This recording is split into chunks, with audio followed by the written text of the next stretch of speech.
I came to Alaska in '74 and worked up on the pipeline. And I worked as a construction laborer because I thought that I was dumb. And I thought that that was the best that I'd ever be able to do. And so on the pipeline I met engineers, and we'd eat dinner together because we were all living in these camps.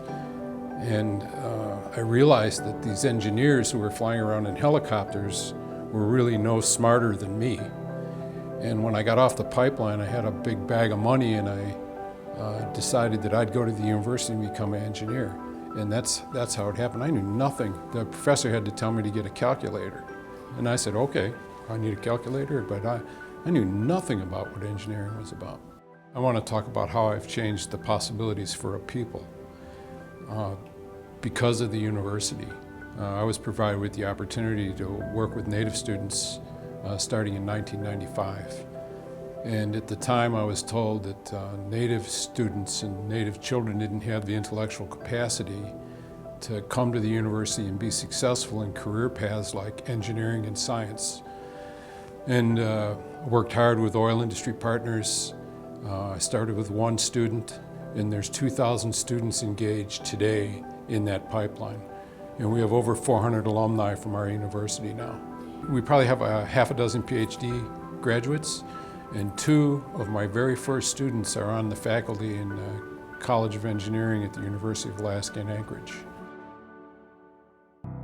I started my college career really kind of lost what to do, had been raised in a family that stressed college was important, but also stressed that you need to go figure it out yourself.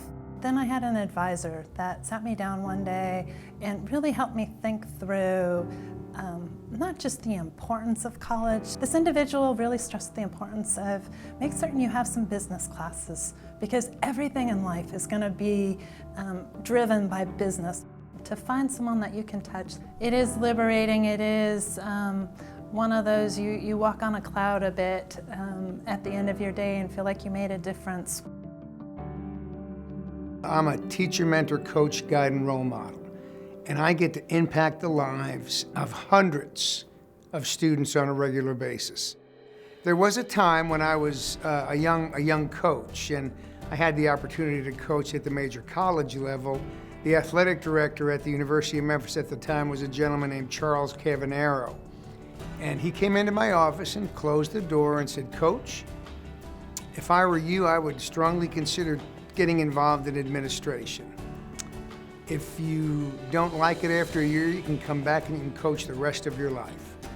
And at that moment, that defining moment in my career, it provided me with the guidance that placed me on the path to where I sit today. I'm the director of a facility. I have about 55 staff. We have people who are very, very smart, very bright, very technically strong. They're very good at their job. They advance through the ranks, and suddenly they find themselves in a supervisory position that is not really their forte. There was one individual who he was not cut out to be there, but he was so good and so smart and such an asset if I could just move him into a more technical position. And so what I did is I asked him to go to a leadership training course that I knew was quite rigorous, and because I'd been through it myself. It makes you look at yourself. And he came back from that and he was devastated. He said, I shouldn't be in supervision. And I said, no, you shouldn't. Let's fix this. The leaders at UAF HR were very instrumental in helping me move him into a technical position that was similar, so he didn't lose salary and we didn't lose him. There's been a couple people who have told me that actually I've changed their lives. It was always an enormous surprise to me that what to oneself seems like a very a passing conversation. You know, sometimes it would actually, at one point in time, it was just a student who was graduating and was talking about the fact that I was one of the first people that I met on campus, and I was just nice to them that day. And for them, that was all they needed. The cases where somebody's told me, there was a young fellow who got his, I got invited to his ceremony for his Eagle Scout award, And it's like, oh, he's a friend of a friend, sure, I'll go there. And then he ended up basically speaking about me at the ceremony, and I was like flabbergasted. But again, it was just conversations he and I had, but were impactful to him. But for me, it was just me talking to a person. So again, you never know, I guess, what's going to be impactful for somebody else. I was thoroughly determined not to go to post-secondary education of any kind. When I came out of high school, I barely graduated. I had a 1.979 GPA. I was in the bottom quarter of my class and believed I was going to be a stay-at-home mom, which I still think is a wonderful occupation. After working for a couple years, I decided I wanted to go back to school, and I had to take some tests. And I went into the advising session. He was a peer advisor, and he treated it like it was not a big deal, and that I belonged here just as much as anybody else did. Really helped me. Oh, I was also required to take a study skills class. So I had 3 courses that were not of my own choice and were not what I wanted to be doing. And the advising session really helped me feel comfortable starting out in a way that was not ideal with university. And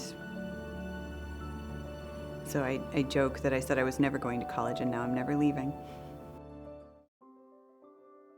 About 20 years ago, I was in Fairbanks, and for many years I'd been interested in pursuing graduate school in history. And I happened to be in Fairbanks at the Rotary Club meeting, and Dr. Judy Kleinfeld was there. And I mentioned in passing this to her, and she said, come with me after the meeting. And she drove me up to the Fairbanks campus, and we went up to her office, and she introduced me to Dr. Mary Erlander. And Dr. Erlander took me, a complete stranger at the time, and basically was very welcoming, very encouraging, and took an idea that had been rattling around in the back of my head for many, many years as something I'd like to pursue, and you must pursue this. She embraced the project, she embraced me as a newcomer, and she was very encouraging, and she was persistent. And I think under any other normal circumstance, a complete stranger would say, oh, whatever, and you maybe would get a brochure, leave, and forget about it. But through that one meeting, I started the Northern Studies graduate program, which in many ways led to a whole sequence of things, including the job I presently hold in many ways. President talked earlier about, he quoted someone as an educator who said, you know, what the university should be trying to do is make that connection between someone's dreams and the university and bring them together. I think that is an actual living example of where the university became key. I'm an alum to my life, my career, and through just the enthusiasm a professor at Fairbanks had for her job and for possible students. Law is the art of managing the gray. In that gray area is a lot of judgment. I'm proud to say that, you know, our work at the General Counsel and for the university, we get to tell our client we're going to tell the truth. When there's judgment to be made, I'm proud of the fact that the university errs on the side of protecting the little guy, helping the person who may not have often gotten a shot. You know, we're not going to break rules, but trying to bend them in a way that will help, whether it's a student or a faculty member, succeed in whatever it is they're trying to do, has been a real pleasure of mine.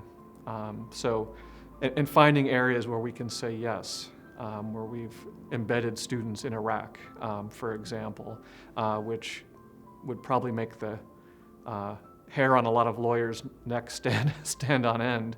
Finding a way to make that work so that those students could have a really once-in-a-lifetime opportunity was a special thing that I got to work on. Coming here 18 years ago, I thought maybe I'd spend about 6 months in Alaska, and it's now been 18 years. It's been my privilege actually to have a leadership role in the creation of a new library at UAA, and in that has significantly changed the learning environment at the university. We've changed the attendance rates into the library from, say, 5,000 a week to 12,000 students a week coming into the new facility. To me, it's a real source of pride at the university. I think it's a signature building. Students respect the building. You can tell by the way they treat the facilities. It's a place where different points of view are told and preserved. It's a place where we really give an opportunity to change ignorance into curiosity, and hopefully curiosity into lifelong learning.